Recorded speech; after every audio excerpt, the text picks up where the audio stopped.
challenges with my coworkers didn't disappear overnight, but my perspective on those challenges completely changed.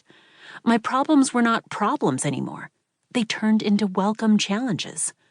The situation had not changed, yet my feelings toward the situation had shifted, which made such a difference in my happiness. When I look back at that challenging time in my life, I'm in awe of how much it taught me about patience and understanding. I learned how to recognize my ego and to practice the art of letting go. Of course, when I was going through the difficult times, it didn't feel like the situation was something to appreciate. However, when the circumstances had passed, as all things do, the good and the bad, I told my mom, gosh, these are lessons that I would have paid to learn. When things are going smoothly in our lives, it's a celebration. When challenges present themselves in the form of either people or our circumstances, it's an opportunity to learn. Either way, we win. This means that we are in acceptance of what is happening, not because we have no choice, but because we know it truly benefits us. Life is either a celebration or a lesson. This worldview provides a solid foundation for every challenge that comes our way because it encourages acceptance.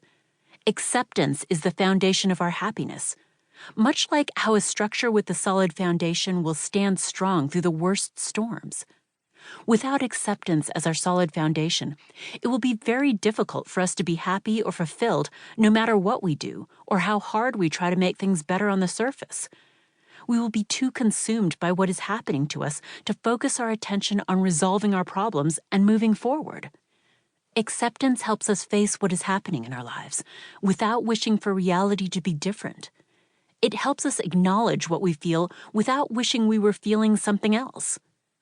It is knowing that while we cannot change the reality, we have complete power over how we respond to our challenges. Acceptance helps ground us to weather the storms that will inevitably come our way. Where there is acceptance, there is a lack of suffering. And ultimately, happiness is simply a lack of suffering. People can cause us pain, but we can choose not to suffer. Acceptance. After 32 years of marriage, my dad came home one day and told my mom that he had fallen in love with someone else. It was close to midnight, and I was packing for a friend's wedding in Hong Kong when my mom called with the news. There are some moments in life you remember vividly, and this was one of them. My mom said, "Girl, your dad just told me that he's met someone and he wants to be with her." We didn't see it coming, especially my brother.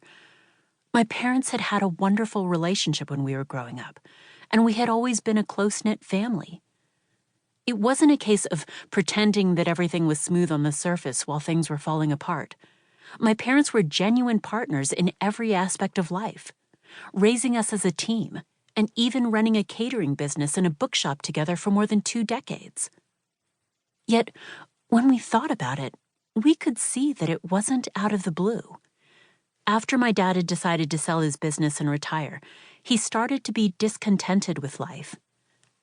Perhaps he felt a loss of a sense of identity, and it became harder for him to feel fulfilled and significant without a clear purpose.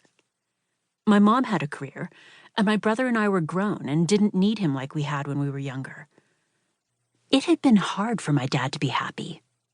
So, although his affair took us by surprise, it wasn't completely surprising. The night my dad made his announcement, I told my friend I couldn't make it to her wedding after all. Instead of driving to the airport, I went to my parents' house. Emotions were running high, and there certainly were a lot of tears, but it wasn't frantic or loud. We were talking openly and trying to process and understand what had happened and why. My dad earnestly told us that the reason he hadn't told the family sooner was because he wasn't sure if the relationship with the other woman would work out long term. My brother Sean, who was 20 at the time, was still attending university. It was the most upset and probably most expressive I've ever seen him. He didn't shout or raise his voice, but with a quiet rage he told my dad, "You punished me for telling a lie when I was young.